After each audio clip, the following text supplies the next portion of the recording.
टाकून देण्यापेक्षा परत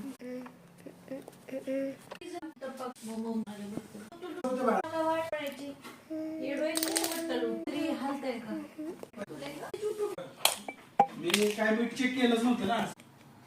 जेव्हा उशीर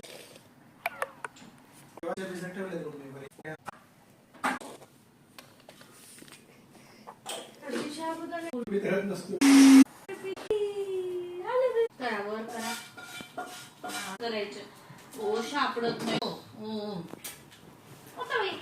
तोंडच हाताळलं